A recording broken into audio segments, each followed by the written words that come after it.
Have you ever found yourself in a situation where your adult children seem to dismiss your advice, maybe even talk over you, or make big life decisions without a second thought to your opinion? It can feel like the respectful bond you once shared has somehow shifted, leaving you feeling less like the wise elder and more like, well, just a parent they need to manage. It's a painful reality many of us face, isn't it? That feeling of your children not quite seeing you, not quite hearing you, or perhaps not quite respecting you in the way you truly long for.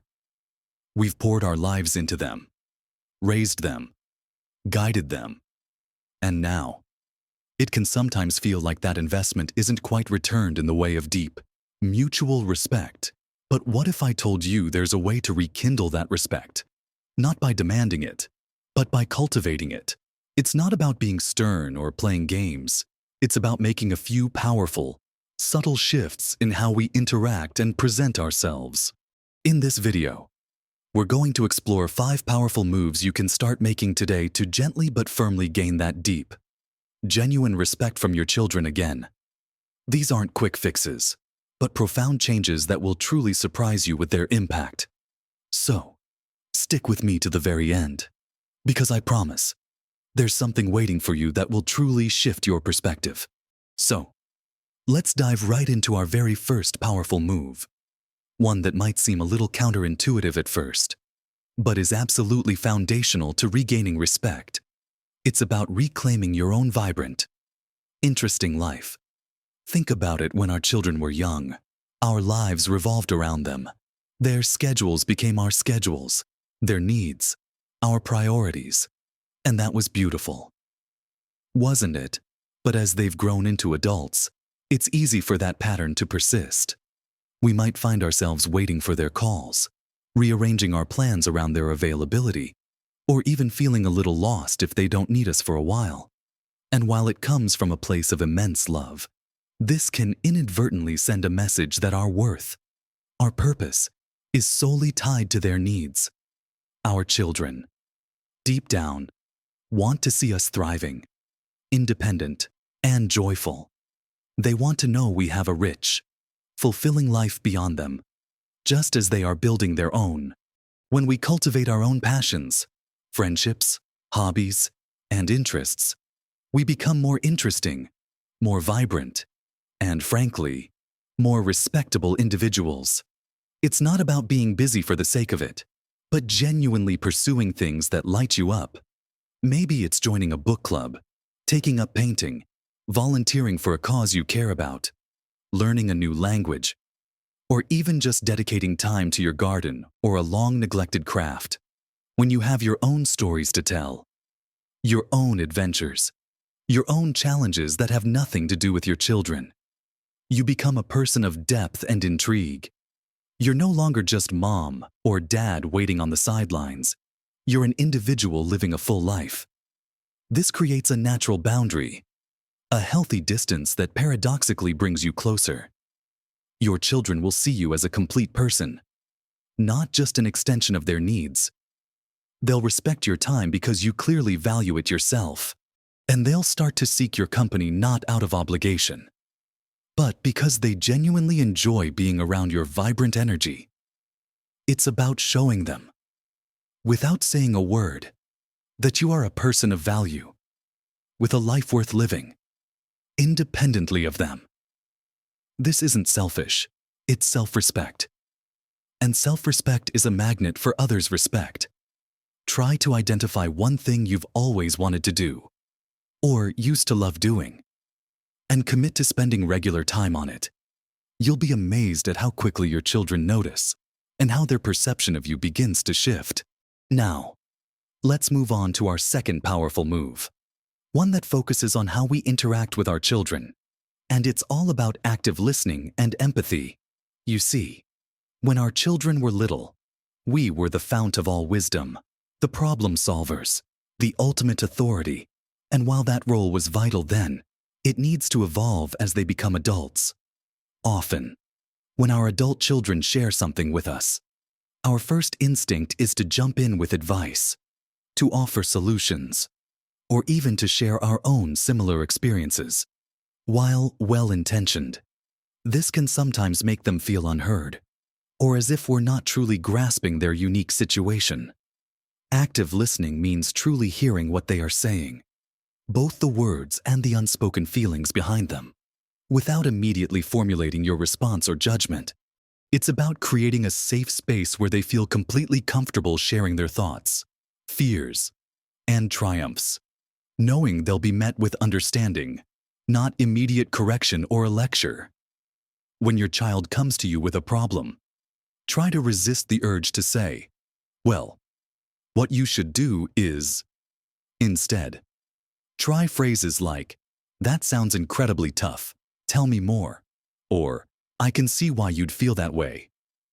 Ask open-ended questions like, "How do you feel about that?" Or, "What are your thoughts on how to handle it?" This shifts the dynamic from you being the advice giver to you being the supportive listener, the confidant, and empathy, truly putting yourself in their shoes, even if their choices or struggles are different from what you would have done, is key. It's about validating their feelings and experiences, even if you don't fully agree with their actions. For example, if your daughter is struggling with a career choice you don't quite understand, instead of saying, "Why don't you just do X, try." It sounds like you're really grappling with this, and I can appreciate how much thought you're putting into it. What are the biggest pros and cons you're seeing? When your children feel truly heard and understood, without judgment, they will naturally open up more, seek your counsel more willingly, and respect you for the wisdom you offer, not because you forced it upon them, but because you provided a space for them to find their own answers. With your loving support, this deep level of listening builds a profound trust. And trust is the bedrock of true respect. It shows them you value their autonomy and their capacity to navigate their own lives. And that's a powerful message that resonates deeply with adults. Now that we've explored the importance of cultivating your own rich life and the power of active listening, let's transition to our third powerful move, leading by example. This might sound obvious, but its impact is often underestimated. We teach our children about respect from a young age, but as adults, they're watching us more closely than ever. Are we demonstrating the very respect we wish to receive? This isn't just about how we treat them. It's about how we treat everyone around us, our partners, our friends, service people, even strangers. Do we speak kindly about others? Or do we engage in gossip or criticism? Do we handle disagreements with grace and calm? Or do we raise our voices and become defensive children? Even adult children are incredibly attuned to hypocrisy. If we demand respect but then talk disrespectfully about their partner, or dismiss their opinions, or complain about others, we undermine our own standing. Leading by example means embodying the values you want to see reflected back at you. It means being a person of integrity, someone who keeps their word, who is fair, and who treats others with dignity, regardless of their status or our agreement with them. Consider how you handle your own mistakes or challenges. Do you admit when you're wrong? Do you approach problems with a growth mindset? Or do you dwell on blame? When your children see you navigating life with humility, resilience, and a genuine commitment to respectful interactions, they will unconsciously, or consciously, mirror that back to you. They will see you as a person worthy of emulation, not just a parent. For instance, if you have a disagreement with a neighbor, instead of complaining about it to your children, you might share how you plan to approach the neighbor calmly to discuss the issue. This demonstrates problem solving, emotional regulation, and respect for others, all qualities your children will admire and learn from. It also extends to how you respect yourself. Are you taking care of your own health? Are you setting healthy boundaries in your own life? Are you pursuing your own dreams, even at this stage when you respect yourself enough to prioritize your well-being and happiness? Your children see that, and it elevates you in their eyes. They learn that boundaries are healthy, and that taking care of oneself is not selfish, but necessary. This silent lesson, demonstrated daily, carries more weight than any lecture ever could. Moving on. Our fourth powerful move is about offering support, not always solutions, and understanding when to be a resource rather than a fixer. As parents, our instinct is to protect and to solve. We've done it for decades, and it's deeply ingrained. When our adult children face a challenge, our immediate impulse is often to swoop in, to offer the right way to do things, or to jump in and fix it for them. However, this can inadvertently communicate a lack of faith in their own abilities. It can make them feel infantilized, or that you don't trust them to navigate their own adult lives. To truly gain their respect, we need to shift from being their primary problem solver to being a supportive resource, available when genuinely needed, but not intrusive. This means asking, "How can I support you?" rather than declaring, "Here's what you need to do." It means trusting that they have the capacity to figure things out, even if their path isn't the one you would have chosen. When they come to you with a problem, instead of immediately offering advice, try to listen, empathize, and then ask, "What are you thinking of doing?" or "What options have you considered?" This empowers them, encourages their own critical thinking, and demonstrates your belief in their competence. If they explicitly ask for your advice, offer it gently, as a suggestion or perspective, rather than a definitive answer. You might say, "From my experience, one way to look at this might be," or "Have you considered X?" The key is to present your wisdom as an offering, not a mandate. Sometimes, the best support is simply to be present, to listen, and to provide emotional encouragement. It's about being their safe harbor, not their captain. For example, if your son is struggling with a decision at work, instead of telling him what to say to his boss, you might offer to brainstorm with him, or just be a sounding board while he works through his own thoughts. This shift shows immense respect for their autonomy and their journey, and it fosters a relationship built on mutual trust and adult-to-adult interaction.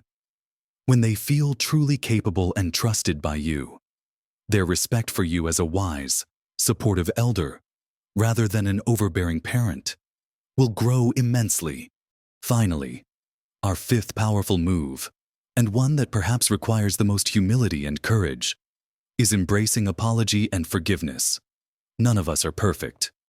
We've made mistakes, said things we regret, or perhaps acted in ways that, in hindsight, weren't ideal.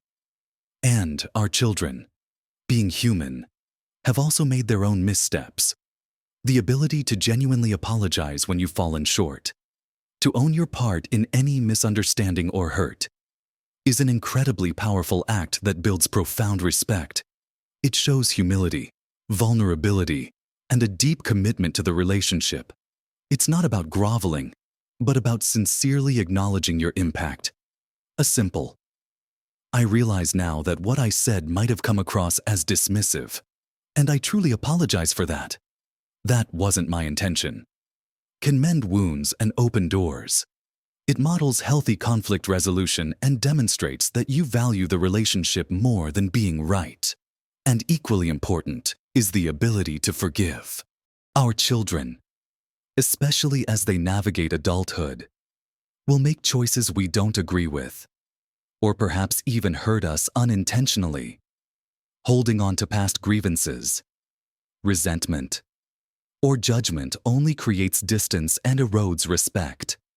Forgiveness isn't about condoning their actions. It's about releasing yourself from the burden of anger and allowing the relationship to move forward. It's about understanding that they are on their own journey, learning and growing, just as we are. It means letting go of the need for them to be a certain way, or to conform to your expectations. When you can approach interactions with an open heart, ready to apologize and to forgive, you create a space for genuine connection and deep respect. It tells your children that your love is unconditional and that you are willing to navigate the complexities of life together with grace and understanding. This mature approach to relationships is truly something that will earn you their enduring respect and admiration. We've covered quite a journey together, haven't we? Thinking about how we can gently, but powerfully, shift our relationship with our adult children to rebuild that deep, mutual respect. We started by recognizing the incredible power of reclaiming your own vibrant, independent life. Remember, when you're thriving and joyful, pursuing your own passions and interests, you become more interesting, more magnetic, and more importantly, more respected by those around you, including your children. You're showing them that your life has rich meaning beyond their immediate needs. And that's a beautiful thing. Then, we delved into the profound impact of active listening and empathy. It's about truly hearing what your children are saying, not just with your ears, but with your heart. Creating that safe, judgment-free space where they feel truly understood. When you pause before offering advice, when you validate their feelings and ask open-ended questions, you're telling them that you respect their journey and their capacity to find their own solutions. This trust builds bridges and deepens connection in ways that unsolicited advice never could. We also discussed the quiet strength of leading by example. Your actions, far more than your words, are the most powerful teachers. By embodying the respect, integrity, and humility you wish to see, by navigating your own life with grace and self-respect, you become a living blueprint for them. They see how you handle challenges, how you treat others, and how you value yourself. And that silent lesson resonates deeply, earning their admiration and respect. Next, we talked about the shift from being a fixer to being a supportive resource. It's about trusting your children's abilities, stepping back, and offering support only when explicitly requested, or when it truly serves to empower them. This move demonstrates your belief in their competence and autonomy, allowing them to grow into their full adult selves, knowing you are there as a loving presence, not an overbearing one. This subtle but significant change fosters a relationship where they come to you not out of obligation, but because they genuinely value your perspective, freely offered. And finally, we embraced the courageous path of apology and forgiveness, acknowledging your own missteps with sincerity, and extending grace and understanding to your children when they stumble, is perhaps the most profound act of respect you can offer. It shows humility, resilience, and an unwavering commitment to the relationship, proving that your bond is strong enough to weather any storm, built on a foundation of genuine love and acceptance. Remember, these aren't about manipulating your children or playing games. They are about genuine self-improvement and fostering healthier, more respectful dynamics within your family. It's about recognizing that as they've grown, our role as parents needs to evolve too, from director to trusted guide, from authority to respected elder. It takes patience, consistency, and a willingness to look inward, but the rewards are immeasurable. Imagine those moments where your children genuinely seek your opinion, share their deepest thoughts, or simply enjoy your company, not out of duty, but out of a profound sense of respect and connection. That's the beautiful outcome we're aiming for. These 5 powerful moves are not just about gaining respect from your children. They are about becoming a more grounded, more confident, and more fulfilled person yourself. And when you are living authentically and purposefully, respect naturally radiates from you. It's a journey, not a destination. And every small step you take in these areas will make a difference. I truly hope this conversation has given you some valuable insights and actionable steps to begin this beautiful process. What are your thoughts on these moves? Have you tried any of them? Or do you have your own experiences to share? I'd love to hear from you in the comments below. Your insights could be incredibly helpful to others navigating similar situations. And if you found this video helpful, please give it a thumbs up. It really helps our channel reach more people who might benefit from these discussions. And don't forget to subscribe and hit that notification bell so you don't miss out on more content designed to help you live your best life at every age. You have so much wisdom and love to offer. And cultivating these relationships is one of life's greatest joys. Live your best life at every age.